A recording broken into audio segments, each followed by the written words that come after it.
Donc, rebonjour à tous. Welcome back. Merci d'être venu pour cette session de l'après-midi. Donc, on va commencer la session et je vais passer en anglais parce qu'on va avoir des présentations en anglais. So I will switch to English for the afternoon session because we'll have a couple of talks in English. So the first one will be the keynote of the day. Guillaume DUMAS and Suzanne DIKKER who will be in English. Then we'll have Frédéric Dehaye speaking in French, and then we'll end the day with the talk by Anne-Marie Brouwer, who will be in English again. So for those of you who are not French speaker, that's your time.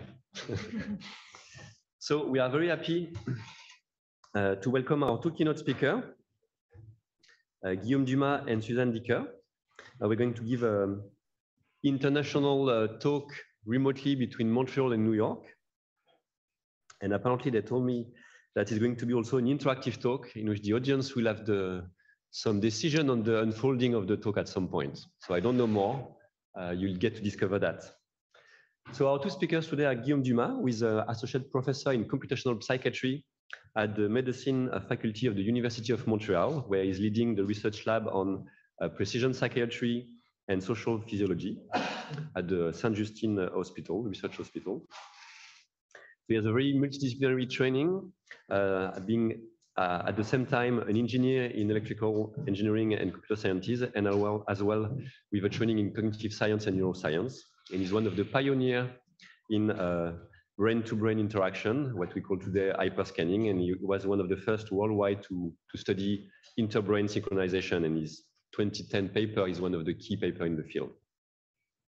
And he's going to give a talk with Suzanne DIKKER, with a senior research scientist at the Max Planck at the New York University Center for Language, Music, and Emotion. So she's conducting very interesting research at the crossroad of cognitive neuroscience, education, and art.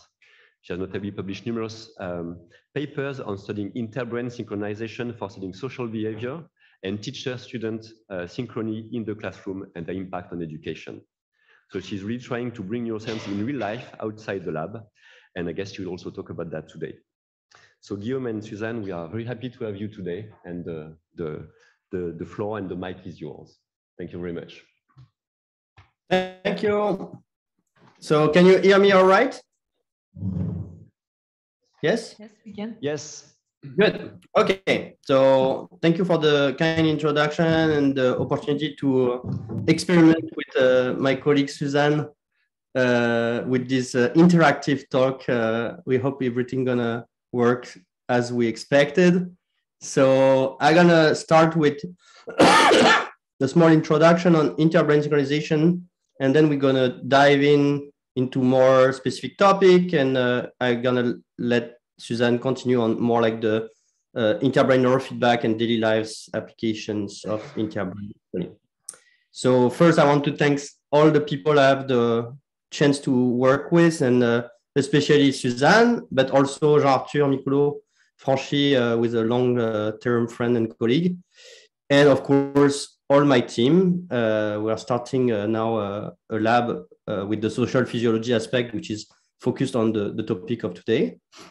And as a brief history of hyperscanning and interbrain synchrony, which is the one of the focus today. First, I like the joke, but if you type hyperscanning on Google, or if you have, like me, some alarm on hyperscanning keywords, you receive tons of eBay advertising for the hyperscanning Mattel video game console. I'm not talking about that.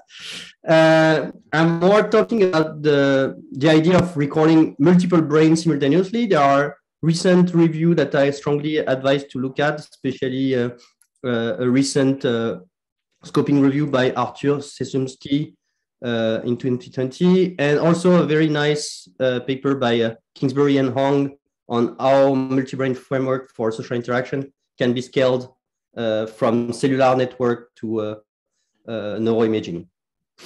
And as you will see, the point is that there's a lot of interest that have been put in this technology, and from 2002, where the word was coined by Reed Montague for MRI, so hyperscanning. The scanning initially was from magnetic resonance imaging.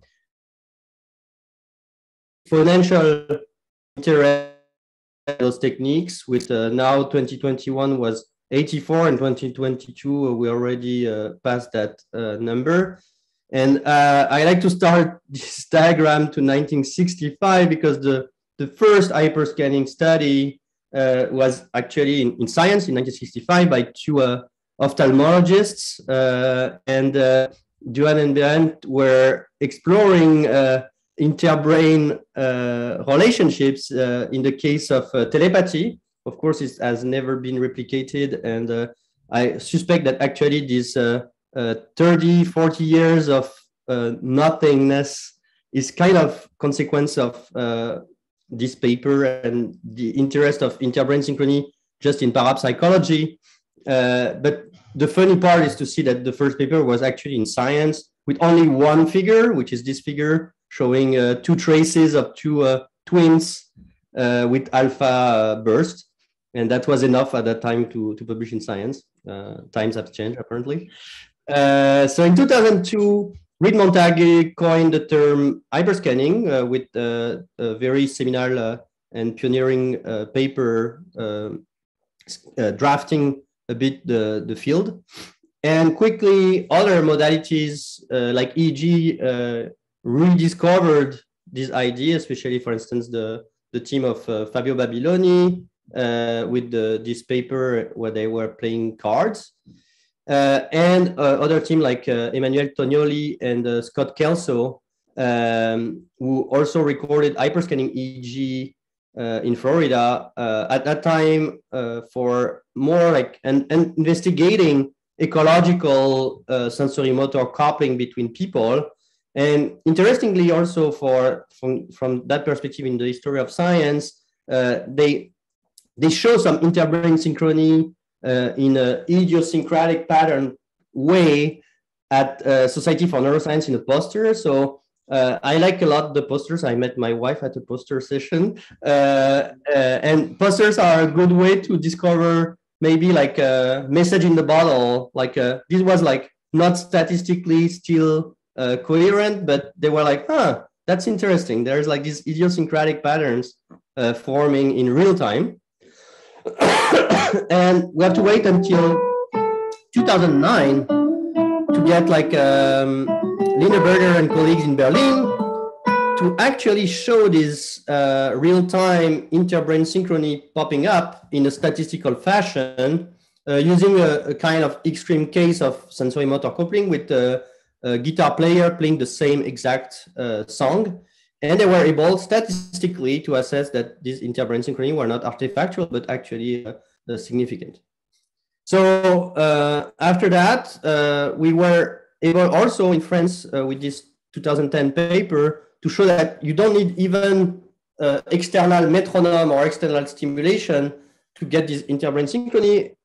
Social interaction in a spontaneous fashion actually lead to this mutual prediction of the brains that leads to a coherent dynamics and interbrain synchrony. One of the future paths in this presentation could go there, but we can cite other modalities. So there is like, for instance, the teams in Finland working on dual MEG, there's like dual F-NIRs. So now there are all the modalities of neuroimaging that have been used with hyperscanning. Since I'm more like on the Faculty of Medicine side, a paper that is worth mentioning is the work from Eda Bilek in JAMA Psychiatry 2017, which was like one of the first use of hyperscanning in a clinical setting, in this case for bipolar disorder. And recently I had the chance to get an op-ed in World Psychiatry on how interbrain connectivity and hyperscanning could actually lead to a change in neuropsychiatry to integrate both neural, behavioral, and social dynamics in a rigorous fashion. So to finish this quick introduction, something funny also to notice is that recently people also demonstrate this interbrain synchronization in mice, and it got like way more attraction by big journals than with humans 10 years ago. But at least it showed that at the cellular level, it's validated, and maybe people were still thinking that we were doing parapsychology in humans, but path also. And even more recently, something absolutely stunning, because it shows also a causal link between interbrain synchronization and social behavior, with this team of Northwestern University, who published in NExT Neuroscience 2021, this study where mice were actually entrained artificially with stimulation to be either synchronized or desynchronized. And they show, for instance, you see on the videos on the left, the upper part is when they are synchronized artificially with their brain waves, while at the left bottom, they are artificially desynchronized. And they show that there were like a potential causal effect of this stimulation to the social behavior. So it showed that interbrain synchrony may not even be just a correlates, but could have a functional role.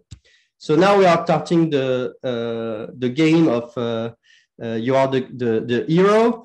So the audience can vote either for option A, talking about sensory motor loop and agentivity, or option B, more like affective dimension of synchrony. So maybe Sébastien, you can get the vote, and I will proceed according to the audience. Okay, so you can vote. So I suggest we do like a raising hand vote. So first, for the first solution, sensory motor loops and agentivity, who wants to see that? Please raise your hand. We're going to count. Wow, 6, 7, 8, 10, 10. Okay, and for the probing the affective dimension, how many people? Okay, it's quite clear. So I think it's the second option, probing the affective dimension. Okay, let's go for the second option then. Inside of interbrain synchrony, I also studied with the team of Scott Kelso and with my friend Emmanuel Tony, who unfortunately passed away last year. We explore emotional response to social coordination at the sensory motor level, and show that there were like correlation with the patterns of neural dynamics and emotional response to a partner that is cooperative or competitive. And we explore that with colleagues in Haifa in Israel, first with a study investigating affective touch and how touch in romantic couple can modulate pain. So the anecdote was that Pavel, during the birth delivery actually of his children, thought about his research. He's a pain scientist, so scientists think always about their research, apparently. Later on, looking at the literature, he was interested to assess to what extent like touch was changing the pain. And we demonstrate that and show that interbrain synchrony was actual correlates of that. Later on, with also another team in Israel, Ruth Feldman, we explore that in the context of human attachment, comparing how on the same subjects, using two different tasks, motor task and empathy giving task, those interbrain synchronization are modulated by the level of attachment. So comparing romantic couple, best friends, and strangers. And we show that indeed in romantic couples, there were like a greater correlation between those interbrain synchronization and behavioral synchrony score. But also another funny result that we are still exploring was that it was inverted for the empathy giving score. So like for friend and stranger, there were like a correlation, but for romantic couple, there were less interbrain synchronization for the empathy giving task.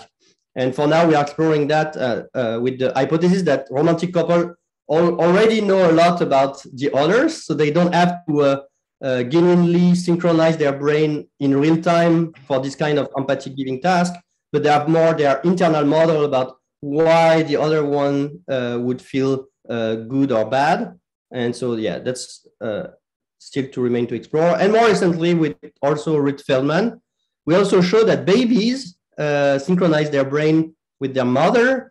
And in a very funny way, we force the mother to wear the same t-shirt 2 days in a row to have the the smell of the body of the mother. And we show that when we switch the interaction between the real mother and another mother, the fact that the other mother wear the same T-shirt with the body odor of the real mother actually retrieve the same level of interbrain synchrony, pointing out that maybe babies are initially prone to interact more with their mother, driven by the body signature, the body odor signature of their mother. So now the second part quickly would be between biological mechanism of self-odor integration or causality explanation in multi-brain neuroscience. So Sébastien. But it's okay. Option A, how many people? Okay. Yeah, please go ahead. Please explain the two options. So A is more like biological mechanisms, and B is more like causality and explanation. Okay. So again, you get to choose. So who votes for the first option, biological mechanisms? Oh, that seems like a lot. I don't want to count that. Let's check first the second option. So we want to see about causality explanation in multi-brain neuroscience. Il y a des mains qui se lèvent aussi en fait. That's a tough call. Should we count? Okay, let's vote again for the first one. Okay, I will count. Sorry. Okay. You tell me. Okay, 22. Second option, please raise your hand again. Okay.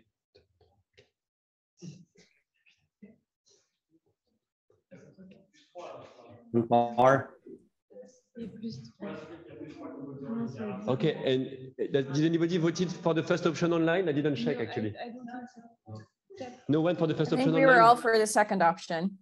Okay, so the second option wins thanks to the people online because it was ex aequo otherwise. Second option. We're gonna run out of time, so let's go for the second option. So those interbrain synchrony actually sparked a lot of debates, and I had the chance to have philosopher colleagues like Mel Fairhurst to discuss about also the intertwinedness of all the factors that could contribute to this phenomena, going from the similarity of the brain and culture the participants are reported to the communication of information between people. And interestingly, we realized that it's not like something you can have from a reductionist point of view, because the way you communicate is how cultures are shaped, and the way you are similar at the neurobiological level and even cultural level contribute to the way you are communicating. Especially, for instance, in my case, I'm working a lot on autism spectrum disorder and how neurobiological diversity in that case could impact the propensities to synchronize with other people. And so with my postdoc, Quentin Moreau, we recently proposed that to go from causation to even explanation, there were like different way of probing that in experimental paradigm. The first one would be, and it was already present in the original paper by Reed Montague, to have a cross-channel feedback. So it's straight to the point for today's conference. So the use of neurofeedback is one way to actually challenge the causal relationship between this interbrain synchrony and the social behavior. Another way, you don't need necessarily to have hyperscanning to probe causality and explanation of interbrain synchronization. So for instance, we use human-machine interaction to probe the structural causation between the processing of information of the self and the processing of information from the other. That was the other choice.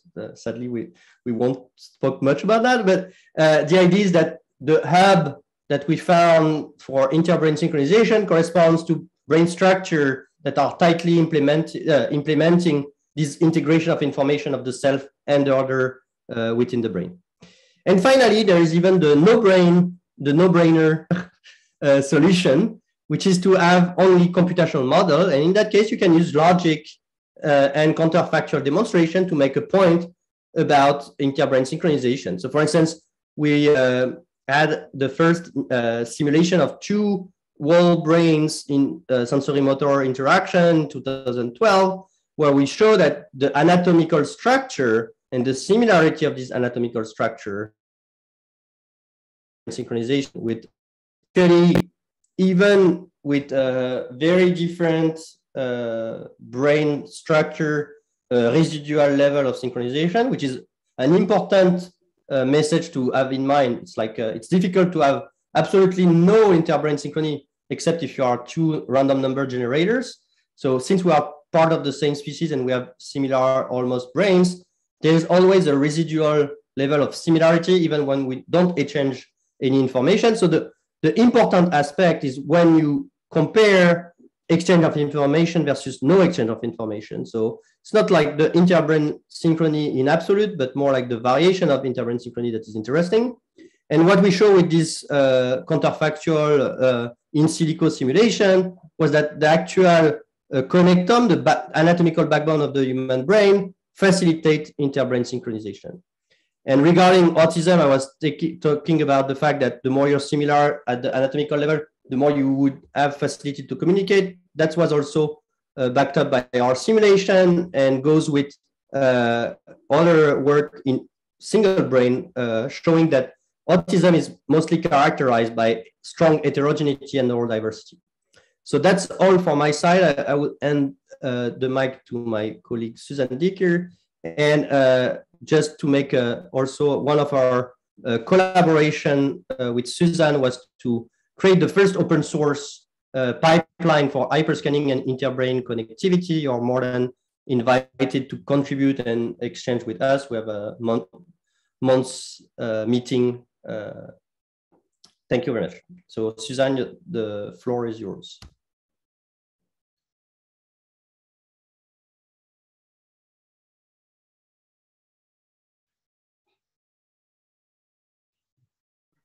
Hold on, I'm gonna share my screen.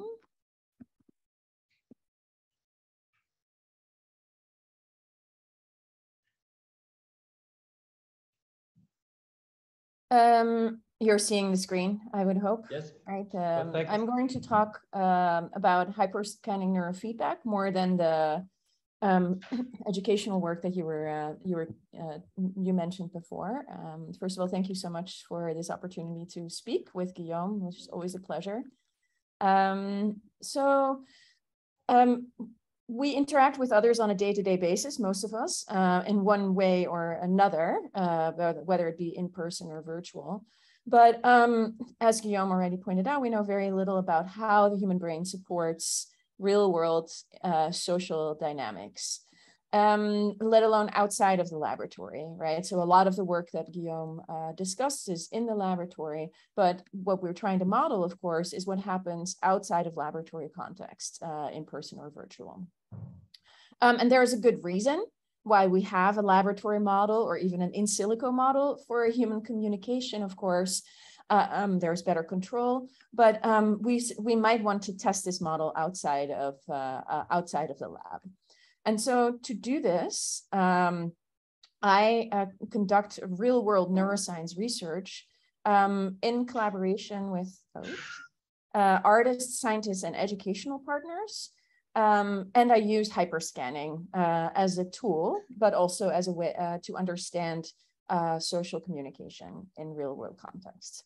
And about 10 years ago, Matthias Oosterik and I, my childhood friend and interactive media artist, started working with hyperscanning neurofeedback tools where we collected EEG from headsets, mostly the emotive headset, and then created software that allowed us to synchronize the trace in real time and then translate the extent to which brainwaves synchronized to different kinds of outputs and hyperscanning neurosocial games. So this is an example of a game where two heads merge in and out of each other as a function of how synchronized brain activity is at any given moment in time. And then you can see that there is a counter. You got, in this case, you got 3 minutes to sync up your brain as often as possible. And then whenever the synchrony meets a certain thresholds and the heads cross, your score goes up. And so you can then compare your score to people who went before you or to people who went after you, or you can compare experiments, right? Like you can try to see whether you synchronize more when you're singing the same song or when you're thinking about the same ice cream. And so we've used these this particular game in educational contexts, American Museum of Natural History, World Science Festival, and across Europe and the US, in like tango events, and both as a way to entice the general public into the questions around synchrony, but also to test the viability of using these commercially available headsets in real world contexts to and whether we can get usable data out of these contexts. So we've also done several large scale, less mobile collaborations between artists, scientists, and educators. And so I'm going to focus on the art science collaboration because that's where most of our neurofeedback has played a most prevalent role. So one example is measuring the magic of mutual gaze, which was a collaboration between performance artist Marina Abramovich and a group of psychiatrists and neuroscientists, including myself, where we restaged this performance, The Artist is Present, of Marina Abramovich, that she did in the MoMA in New York in 2010, where she sat opposite an audience for members in quiet, silent mutual gaze for as long as they pleased, ranging from 2 minutes to 8 hours. And so it really resonated with everybody, I guess, both the participants and the researchers, is the intense emotional reactions that this stirred both in the audience and in the performer. And so we set out to investigate, to restage this performance in a museum and investigate the relationship between eye contact, social connectedness, and interbrain synchrony through an art installation. So at the Garage Museum of Modern Art in Moscow, we set up a laboratory room in the museum, painted the walls an ugly color green because that's what science labs look like, and everybody was wearing lab coats, which is what Guillaume and I and you guys wear every day in our non-wet labs, of course. But it served a performative purpose that was actually very useful, even though I thought it was a little gimmicky at first. Where people are, they enter a different space of their experimental context. So people could watch along as the experimenter put on the headsets, the 30-minute session of engaging in eye contact with each other. And there was also some insight into the back end. You could see some numbers, and the software was running. And even though audience members didn't really understand, the raw data and what was going on, they had a sense of being a part of a real, true experiment. And then behind the two participants, there were two rotating brains that pulsated at the frequency that was dominant at that moment in time for each of the brains. And then there were moments of waves going between the brains that signified synchrony, which is basically the same thing as I showed you with the two heads, where there's a threshold of synchrony that is reflected, that triggers the visualization of this wave. In the compatibility racer, synchrony is translated into the motor speed of a cart that goes faster as synchrony increases and then slows down as it decreases. So this is in Kulturpark in Berlin, which is an abandoned amusement park. About 10 years ago, we did this, and you can see how people try out different strategies to synchronize their their brainwaves, but you can also see that they move a lot. And if you've done any EEG research, you know that that is a recipe for disaster when it comes to analyzing the data. So in the mutual wave machine, we instead created a more solemn and restful environment where participants are seated inside of a pod and surrounded by light patterns that grow and shrink as a function of synchrony. So it's a more poetic environment. And here you can see in a video from a black box theater in the Netherlands, excuse me, that there's also a real-time video image of yourself emerging as you synchronize more with the person who's sitting opposite you. And that alludes to questions of what it means to synchronize with each other, right? Like, are you really seeing the other person, or are you projecting yourself? Are you mirroring yourself? And is that what connecting to others means? So we've recorded data from over 5,000 participants. So Phoebe, who I think is online or will be online soon, is one of the people who analyzed some of the data of the mutual wave machine, showing that trade mindfulness is connected to synchrony. And I'm going to today talk to you about our most comprehensive data set of more than 1,000 participants in Athens, where Melda and Yorgos were the lead spearheaders of analysis. And here we told half of the participants that the feedback that they saw was related to their interbrain synchrony, and half of the participants were not explicitly given this information over and over again. Sorry, my throat somehow gave up. But what I'm sure has happened to you as well. Actually, I don't know. This is how I go to museums. I sometimes really dive into the content, but very often I just go and stand in line, or I go to a theater piece where I don't know that much about what's going on. And that's and so we capitalized on this feature where a lot of museum visitors just walk into an installation completely naive, being like, okay, something with my head and something with visuals. And so they were underinformed about what the installation was actually doing. And so we hypothesized that would serve as a motivation. If you know that what you're seeing and experiencing has something to do with synchrony, and that the question is whether synchrony is related to social interaction, you might interact more and make more of an effort.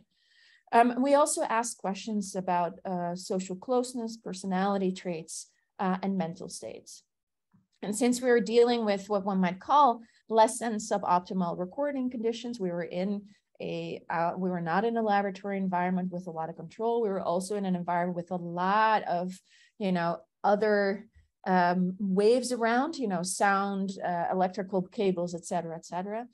And so we offset this in part by numbers, they had a lot of participants, as I showed, but also by the metrics that we use to compute synchrony. So Yorgos Michalareas is a very talented neurophysiologist, and he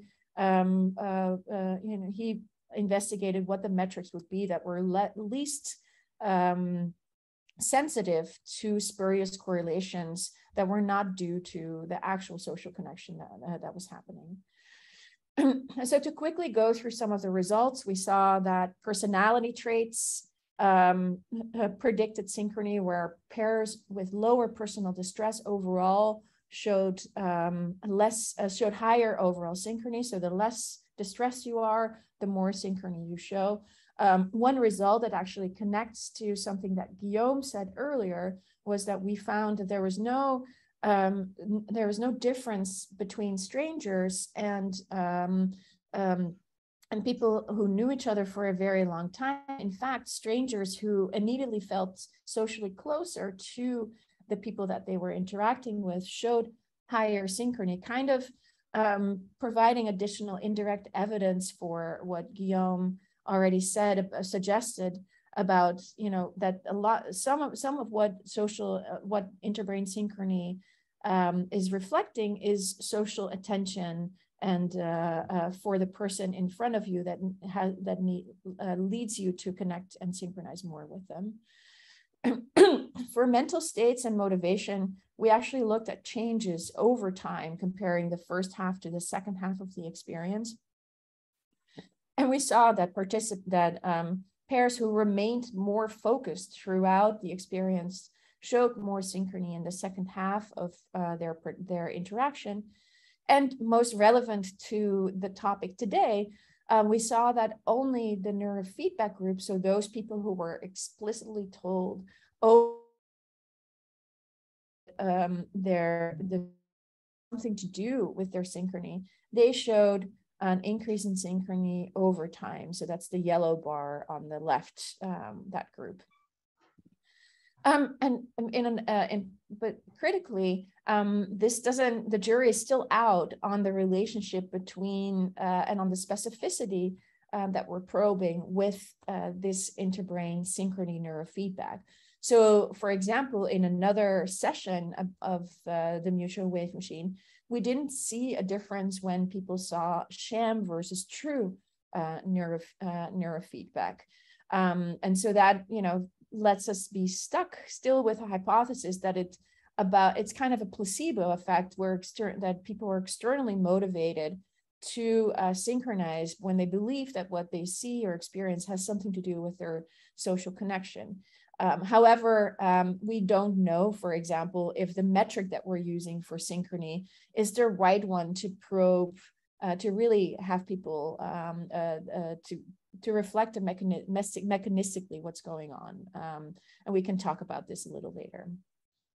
Either way, just this difference that we see might help us think about how hyperscanning neurofeedback, even within the placebo style explanation of it, might help improve social communication for populations, for example, who are, we know are more inclined to be responsive to computer mediated games than to real life social cues. And we've seen over and over again that it's a powerful tool to bring science to the public, both for research and for education and outreach. And it has also enabled us to, go into classrooms. We've studied this with different kinds of classroom and team interactions. We're starting to think about neurofeedback in a psychiatric context. And we've also started investigating interactions between children and adults in clinical populations.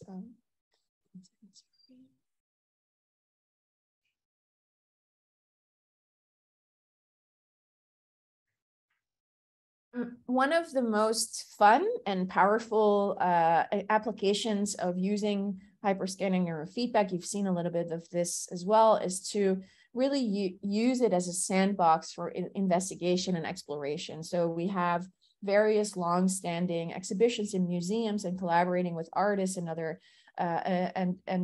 other philosophers and people in an interdisciplinary space.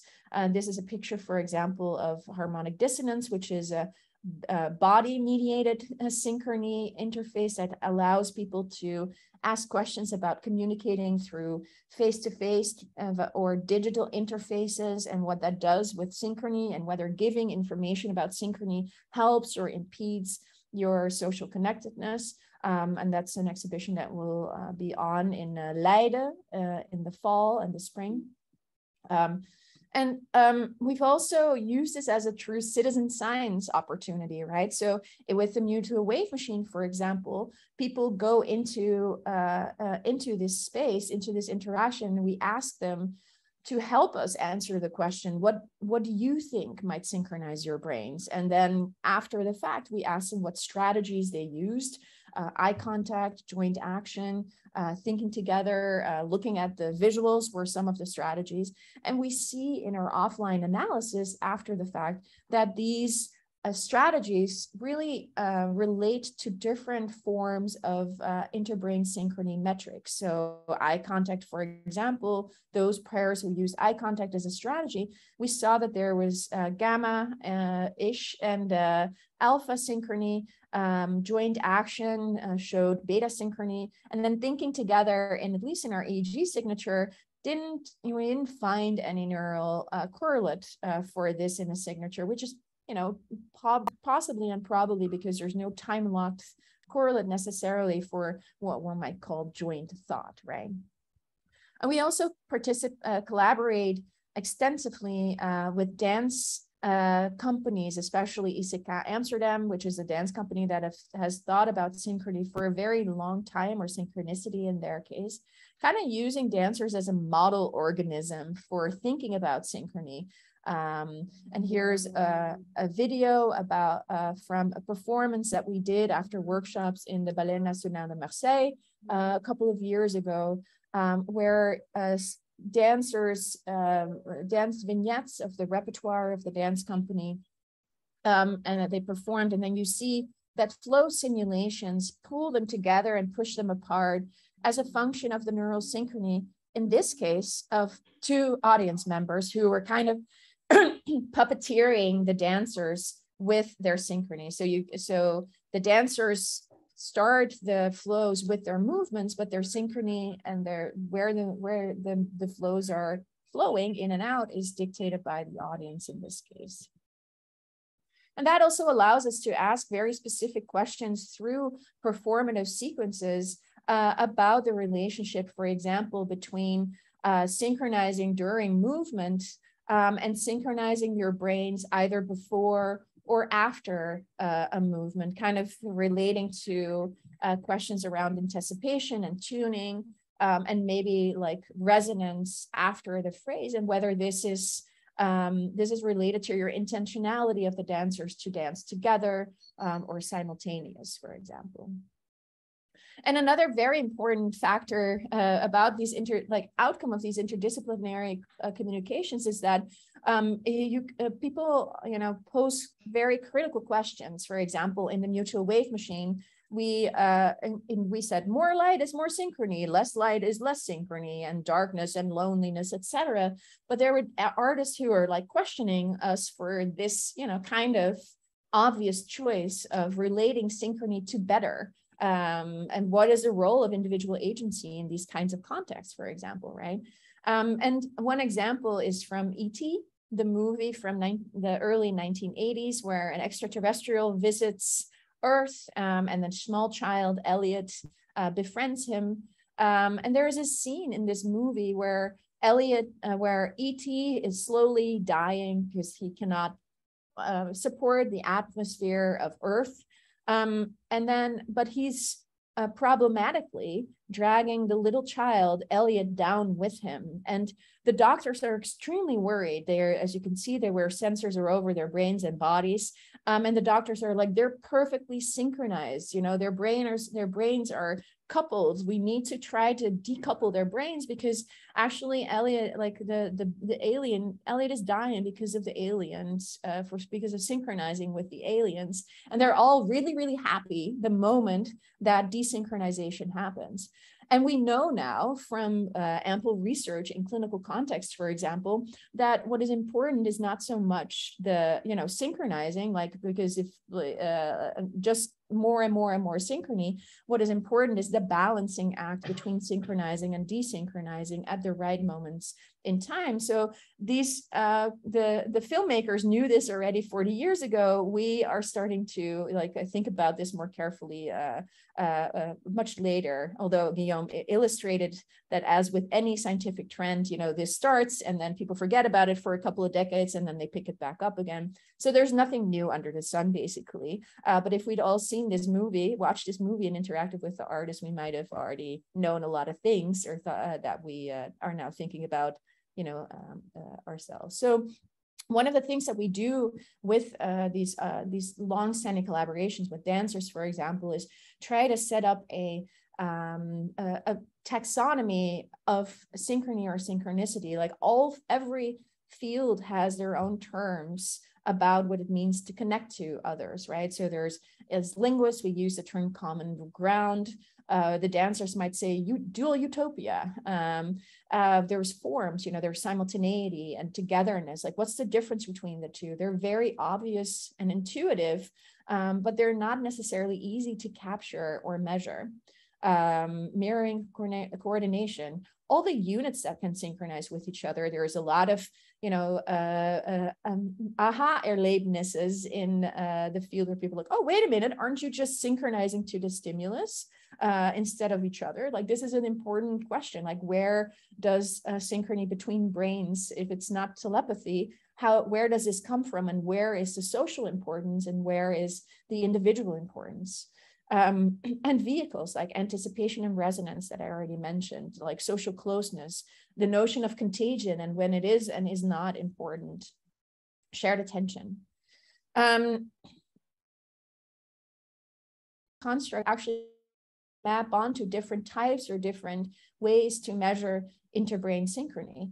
And I wanted to illustrate one other fun, a little video. I think there's time, a little video that Phoebe and I did a couple of years ago in collaboration with rap artists Residente and Bad Bunny.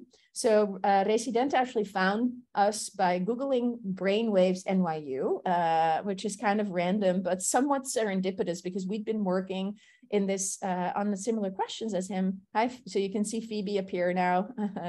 She's in the video as well. And so Residente wanted to make an album with several Latin American artists who he felt he did not immediately have a connection to, but he was going to look for some common ground. And so Bad Bunny is also a Puerto Rican rap artist, but he's a generation younger. And so Residente brought in lots of artifacts, dancers, we saw girls, and you can see rum, you know, all these external things that might synchronize them. But the nicest moment that I thought very much reflected, you know, what it is to synchronize with others and artistically collaborate as well, is where they try to find the lyrics to a song together. So I just wanted to show this video. I think actually a lot of people might understand some of it through the French, but it's in Spanish. I think you just still get the gist. And let me know if you don't hear it.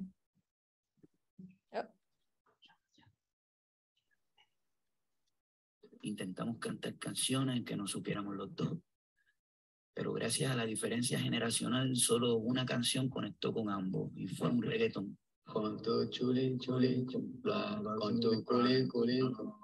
Estoy diciendo un disparate, no sabes esa canción, todo como loco. ¿Cómo es? Con tu chulín, chulín, con fly. Abro la boca y mi lengua se cae y dice, ojalá, ojalá, ojalá que tú seas mi madre. Ojalá, ojalá, ojalá, ojalá, ojalá que tú seas mi madre. Ojalá, ojalá, ojalá, ojalá, ojalá que tú seas mi madre. Me gusta como me guaya tu papaya, si tu papaya uva, guaya que ella va como ella va para allá va, a quitarte el diablo encima, sala maya, se te ve la raya, la partidura, hay pura la blancura, una pura, pura, torre pura, sangre, sangre pura. Porque dejo el celibato y me quito de cura. ¿Me las horas? Nah, ni para tanto. Bueno, después de que me deje el canto, yo voy a todo contra cualquier santo. Asalto 4 bancos y me tiro de un barranque de banco. So you can see all of these appear in this video, right? Like all of the tools that we use to socially connect to each other and also to reach a shared goal. So neither one of them would have probably been able to remember the song on their own. You're kind of creating like a super brain of memory, and that's what social, you know, collaboration is about, right? Like you're creating a shared memory and shared engagement. And it also illustrates the importance of rhythm in this construct, and in that sense, the sadness of trying to artistically collaborate over Zoom, which is virtually impossible. So I think I should probably wrap up. But the question then is how, you know, there are so many different ways to measure synchrony, phase locking value, intersubject correlation, circular correlations, etc. So as Guillaume already mentioned, I'm going to skip this. We have a pipeline where we're trying to get some consensus in this Wild West world of analyzing interbrain coupling during social interaction. And so Phoebe Chen is also Phoebe's also on this paper. So it allows you to reprocess your data, merge your data sets, compute different types of inter and interbrain connectivity. I think actually there are more people secretly on this call who are collaborators on HiPipe right now. And so we invite everybody to try it out and collaborate as well on these processes. And one of the things that we've also done is create a hyperscanning neurofeedback tool called Hybrid Harmony, where you can record data from multiple pre-processing. And critically, you can also choose which connectivity analysis you use, and that will then connect to a visualization module. So this can be found in Hybrid Harmony on GitHub, spearheaded again by Phoebe, and in collaboration also with Guillaume, whose head is not on here, but should be. But Guillaume's head is on one very important thing before we part is obviously to show at least some of the faces of all the people who are on this. I should copy Guillaume's approach of showing this first, because otherwise, you're not, it's like a quick flash, but there are many, many people obviously who make all these projects possible. And that's actually the core of it all, is to get to collaborate with others who are so fabulous, like Guillaume and Phoebe, who are currently on the call. And I think they're both maybe, Phoebe, where are you? Oh, yes, I think I cannot share my video somehow. Oh, okay. That's nice. Maybe maybe it helps if you raise your hand so that people can see you on the, or I don't know if you, I actually don't know if people in the public see both Guillaume and Phoebe easily. Yeah. Oh. Perfect. Tu veux la vidéo de Phoebe Chen, tu peux? Non, tu l'actives, L'inverse. Okay, Jean-Arthur is turning on the video of Phoebe, so she should be allowed to share. Okay. Oh yeah, sorry. It's a little confusing. Yeah, now I'm on. So yeah, we do have the demo running, and should we? So are you both, because we had a little bit of a software glitch earlier where the headset wouldn't connect. Is that now okay? Or yeah, it's not okay. Okay. Perfect. So do you want to explain, like, you're wearing a headset, Guillaume is wearing a headset, and you are running Hybrid Harmony on your end, or are you? Yeah, so this is like a remote demo of Hybrid Harmony, which is the real-time neurofeedback app that displays interneural interbrain synchrony. So actually, me and Guillaume, we're both wearing a headset, and it's streaming through VPN. I'm going to share my screen. So let's see. So this is just a streaming from, so that the app thinks that we're on the same computer when we're actually not. And this is the interface of the app where you could specify the frequency bands for analyses. These are both of our headsets. And then there's some connectivity measures that Suze mentioned before that you could change. And this data is right now sending through OSC port. And at the same time, the values are displayed here just for like debugging and so on. And so through the OSC port, you can easily visualize, which we do here with processing, visualize these values. We're looking at right now with this little circle is the color of the background indicates, I think, the frequency of the theta band, whereas the two diameters, like the horizontal and vertical diameter of the circle, indicates synchrony in alpha and beta band. This is just a demonstration of how you can like possibly display it. Yeah. Awesome. So so when it's stretching to the left, it's like increasing and decreasing in alpha, and when it's stretching up and down, it's increasing and decreasing in beta synchrony. Yeah. Yeah, I think that is what. Yeah, what is. And the contrast is more when there's more theta power or less. I think the color is more white, is more bright when there's more theta power. Yeah. Exactly. Yeah. Well, we pull that out really for the conference, so it's just a proof of concept to show everyone that like hybrid harmony can even work between countries. So the stream is in Montreal, and the second one is in New York, and the visualization go to France. So like yeah, exactly. Illustration that we can do hyperbrain neurofeedback across borders, so to say. To bring everybody together. Yeah. Thank you very much. Okay, please go ahead. The questions? Yeah, so thank you very much.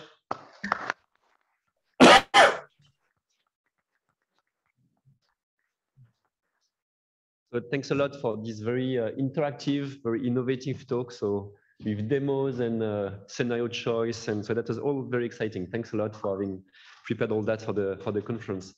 So we can take a few questions. So okay, David has a question over there.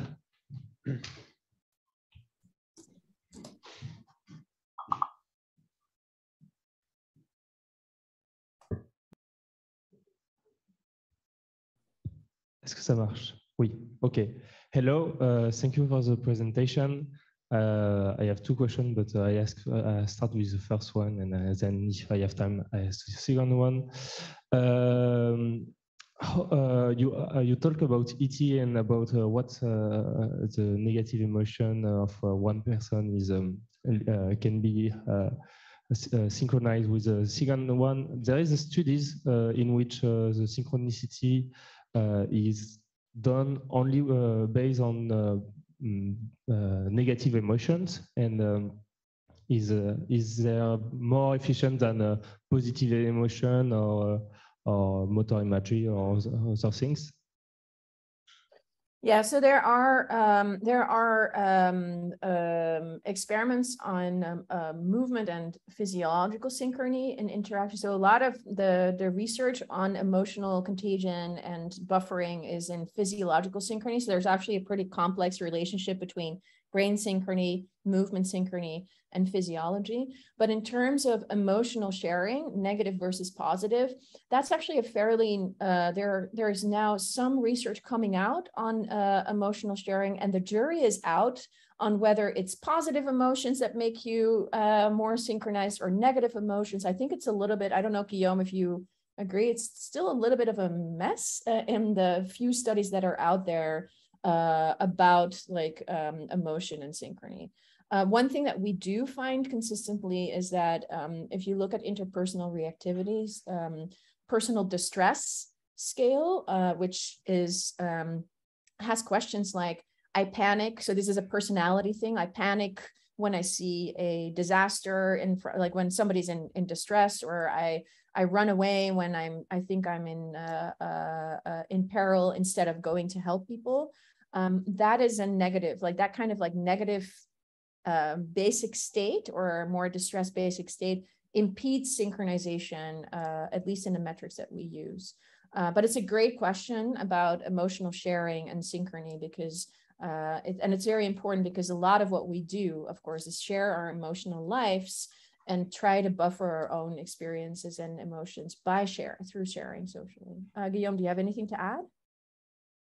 Well, indeed, like the fact that synchronization is a kind of summary of many processes make it hard to map to a positive or negative value from the scratch. So like in the same way as even without interbrain synchrony and hyperscanning within a brain, too much synchronization could lead to epilepsy, and there are many phenomena that could lead to the same level of synchronization as well. So it's more important to look at which brain region communicate to which brain region. And that's why in the case of hybrid harmony and our demo, we are like collapsing to one number. But ultimately, the real challenge is to disentangle across different frequency band, across different networks, which network is synchronized with which network. And you may end up, if you average everything, to have like something equal at the interbrain synchrony level that are even opposite at the emotional level. So you need to disentangle that by increasing the spatial resolution and the frequency resolution of your observation. This is very good because it's linked to my second question. When the presentation about Residente and Bad Bunny, which marker did you use? Because they was moving a lot. So I don't know how you can, which markers you can extract without too much artifacts. Maybe yeah, Phoebe, absolutely. So Phoebe, I think we used Sequor for this one, right? Yes. Yeah. So Guillaume is a Sequor expert, so he can probably explain a little bit more about you know, what movement in Sequor. Having said this is very clearly, I want to emphasize it's a demo, and in this case, it's like, for example, in some of the dance things that we did, is used more as the feedback part was more a you know, starting point for discussion and exploration. And also, if we use these like neurofeedback games in schools, because of motion artifacts, I often explain the relationship between EEG and movement, and I let the group decide what they allow if they want to play this game, right? Like, are we purists in the sense that we only allow, you know, the stillest positions where only the brain can dictate the visuals? Or are we? Will we also allow movement to come into play? But then understanding that what you're seeing is not just, and very much not the neural signatures that lie underneath. But it's a very, very good and well taken point. Guillaume, do you have a comment on Sequor? Well, in general, like that's where we need both lab-based constrained experiments and more daily life context experiments. So there's like a whole range of ecological validity versus more experimental validity. Clearly, the level of artifacts is a big confound for those kind of measures. The different approach are, like in neurofeedback, even in single brain, to either discard two artifacted periods of time, or to apply real-time correction. So there are like now methods to project the EEG signals, for instance, with Riemannian approach to do correction on the fly, or to use metrics that are more robust to this kind of contamination as well. So there are ways to minimize the risks. For instance, in the case of the animal settings and works that I mentioned, they even record flying bats. I mean, that can you imagine that? Like, so in their case, they are recording cellular activity, so it's less prone to artifacts. But ultimately, this field needs to triangulate measurements that are from very controlled settings to translate to the clinical and daily life setting. And I think we are having the same issue that single brain recording there. I mean, there's a huge interest in portable and mobile EEG because it could translate neuroimaging in daily life, and neurotech is blooming, and they reach exactly the same, they run into the same problems that we are. Yeah, and I'm going to assume that there are people in the audience, given the topic of the conference, that are, you know, have these kinds of real-time correction thoughts. There's lots of thoughts on that. And also, like something that's also interesting, and discussing with Suzanne, I come up to realize that also is that actually data is data, and sometimes something that is taken as an artifact can be also very informative of what's going on. And with the fact that you can also extract from mobile EEG eye movements or blinks and know that it is eye movement and blinks can be also very interesting scientifically to look at to what extent, for instance, in different contexts, we tend to synchronize our gaze behavior or our blink behavior. For instance, during discussions, there have been like recently work with Talia Whitley, for instance, showing how blinks tends to be synchronized with the turn taking during discussions and stuff like that. So we should not throw the baby with the bathwater, people say, but we need to be careful about the interpretation and be clear about what we meant by these measurements. Yeah, absolutely. Thank you very much. Any other question in the audience? Mark? Hi, I have one question with regards to the art exhibitions, when interventionality correlates with the aesthetic experience, whether people preferred artworks where they were synchronized with other people or with the artist, for example.